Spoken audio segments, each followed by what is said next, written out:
Hi friends, இன்றைக்கி நம்ம வீடியோவில் 10 நிமிஷத்தில் காரச்சாரமாக நாட்டுக்கோழி வறுவல் எப்படி செய்யுதுன்னு பார்க்க போகிறோம்.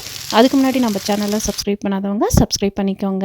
இது வந்து சாதத்து கூட சப்பாத்தி கூட சைடிஷாக வச்சு சாப்பிட்டா நல்லாயிருக்கும். வாங்க எப்படி செய்யுதுன்னு பார்க்கலாம். 1 கிலோ நாட்டுக்கோழி எடுத்துருக்கிறேன்.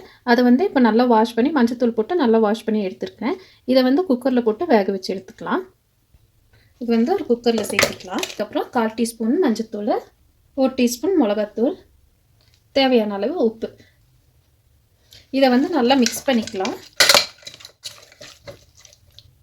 இந்த மாதிரி நல்லா மிக்ஸ் பண்ணிவிட்டு ஒரு சின்ன கிளாஸில் 1 கிளாஸ் அளவுக்கு தண்ணி ஊற்றி நம்ம வந்து ஒரு 4லேருந்து 5 விசில் விட்டு வேக வச்சு எடுத்துக்கலாம்.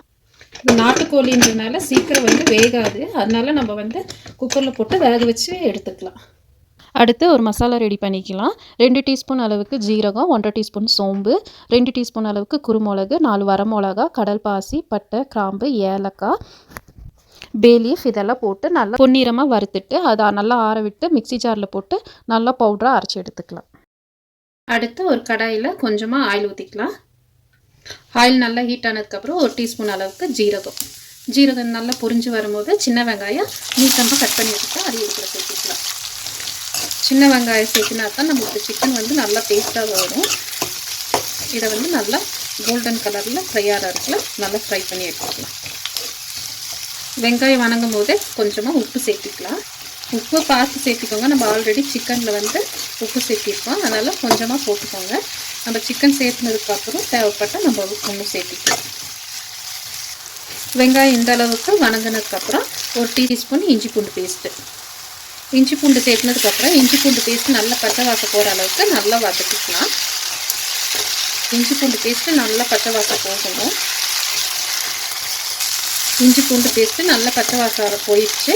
இப்போ ஒரு மீடியம் சைஸ் தக்காளி பொடியாக கட் பண்ணி வச்சுருக்கேன், அதை இது கூட சேர்த்துக்கலாம். தக்காளி வந்து ஜாஸ்தி சேர்க்கக்கூடாது, ஒரே ஒரு தக்காளி சேர்த்து வச்சுருக்கேன் நான். தக்காளி சேர்த்துனதுக்கப்புறம் நம்ம மசாலா சேர்த்துக்கலாம். 1/4 டீஸ்பூனு மஞ்சத்தூள், 1/2 டீஸ்பூன் அளவுக்கு மிளகாத்தூள், 1/2 டீஸ்பூன் அளவுக்கு மல்லித்தூள் சேர்த்திருக்கிறேன்.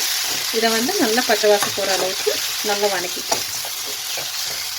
கொஞ்சமாக கருவேப்பிலை சேர்த்துக்கிறேன்.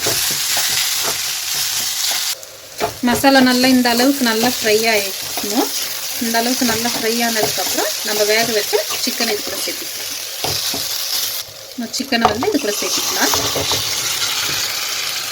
சிக்கன் சேர்த்துனதுக்கப்புறம் நம்ம பொடி பண்ணி வச்ச மசாலாவும் இது கூட சேர்த்திக்கலாம். மசாலா சேர்த்துனதுக்கப்புறம் நல்லா மிக்ஸ் பண்ணி விட்டுடலாம். இதை வந்து நம்ம ரொம்ப ஃப்ரை பண்ண வேண்டாம், ஆல்ரெடி நம்ம சிக்கன் வேக வச்சுருக்கிறதுனால ஒரு 5 நிமிஷம் இந்த மசாலாவோட நல்லா ஃப்ரை பண்ணால் போதும். இந்த மாதிரி மிக்ஸ் பண்ணிவிட்டு நல்லா மிக்ஸ் பண்ணிவிட்டு ஒரு 5 நிமிஷம் மூடி போட்டு வச்சிடலாம்.